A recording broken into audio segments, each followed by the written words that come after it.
लिखते ने नजदीकी समझ के जिन्होंने मैं नजदीक होया जड़ा मेरिया ओह ही खेड़ते रहे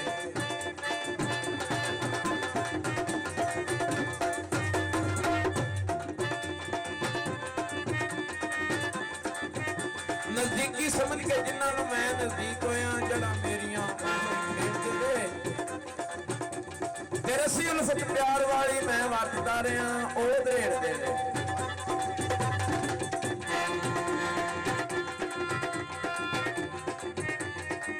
काम ते आया नहीं काम कोई काम जिन्होंने असी